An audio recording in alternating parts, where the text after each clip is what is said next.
કે જેકફ્રૂટમાં proteins, fibre, minerals અને vitamin ભરપૂર છે.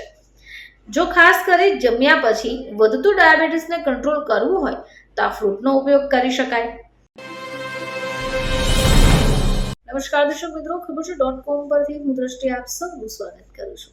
આપણે સૌ જાણીએ છીએ કે ફળોનું સેવન કરવું શરીર માટે ખૂબ ફાયદાકારક છે, પરંતુ આવામાં ઘણીવાર આપણે ફળોનું સેવન યોગ્ય પ્રમાણમાં નથી કરતા, અથવા એમ પણ કહી શકાય કે અમુક ફળોને જોઈને જ આપણે ખાવાની ના પાડી દઈએ છીએ.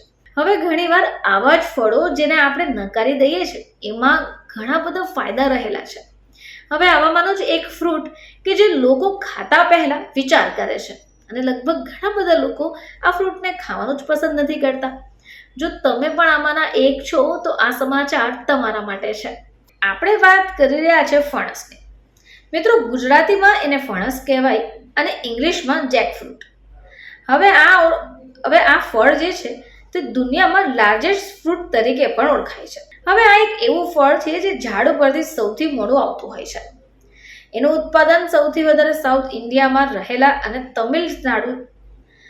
તમિલનાડુ સાઈડ વધારે જોવા મળતું હોય છે. આથી એને સ્ટેટ ફ્રૂટ પણ કહેવાય છે.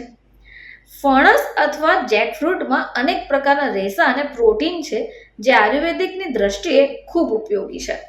હવે આ અંગે સરદાર પટેલ યુનિવર્સિટીના બોટની વિભાગના પ્રોફેસર ડોક્ટર કલ્પેશ ઇશ્નાવાએ જણાવ્યું છે કે જેકફ્રૂટ દુનિયામાં લાર્જેસ્ટ ફ્રૂટ તરીકે ઓળખાય છે. હવે મિત્રો, આ ફળ તમે કાચું પણ ખાઈ શકો અને પાકું પણ. આ ફળનું શાક મીટ જેવા સ્વાદનું લાગવાને કારણે એને વેજીટેબલ મીટ તરીકે પણ ઓળખાય છે. આ જે ફળ છે એની ઉપર જાડી લીલા કલરની છાલ આવેલી હોય છે, જેની પર આપણે કાંટાદાર સ્ટ્રક્ચર જોઈ શકીએ છીએ. જેકફ્રૂટમાંથી વિવિધ પ્રકારની મીઠાઈ, શાક અને અથાણું પણ બનાવાય છે. જોકે નોર્થ અને સાઉથ સાઇડ આનું મોટા પ્રમાણમાં સેવન કરવામાં આવે છે. ડોક્ટર કલ્પેશ એમ પણ જણાવે છે કે જેકફ્રૂટમાં પ્રોટીન્સ, ફાઇબર, મિનરલ્સ અને વિટામિન ભરપૂર છે. જો ખાસ કરી જમ્યા પછી વધતું ડાયાબિટીસને કંટ્રોલ કરવું હોય તો આ ફ્રૂટનો ઉપયોગ કરી શકાય. હવે એમાં ફાઇબર્સ અને પ્રોટીન છે જે પાચન પ્રક્રિયાને સ્લો કરશે, શર્કરાનું પ્રમાણ ઓછું કરશે. જો વિટામિન્સની વાત કરીએ તો વિટામિન સી ખૂબ વધારે પ્રમાણમાં મળી જશે. આને કારણે ઇમ્યુનિટી સિસ્ટમ પણ સ્ટ્રોંગ થાય છે, હાર્ટ ડિસીઝમાં પણ સારું રહે છે. તો મિત્રો, આ જે ફ્રૂટ છે એ તંદુરસ્તી માટે શ્રેષ્ઠ ફળ ગણવામાં આવે છે, પરંતુ ગુજરાતીઓ એને ઓછું પસંદ કરે છે. ફરીથી તમારી સમક્ષ હાજર થઈશું, ત્યાં સુધી જોતા રહેજો ખબર.com.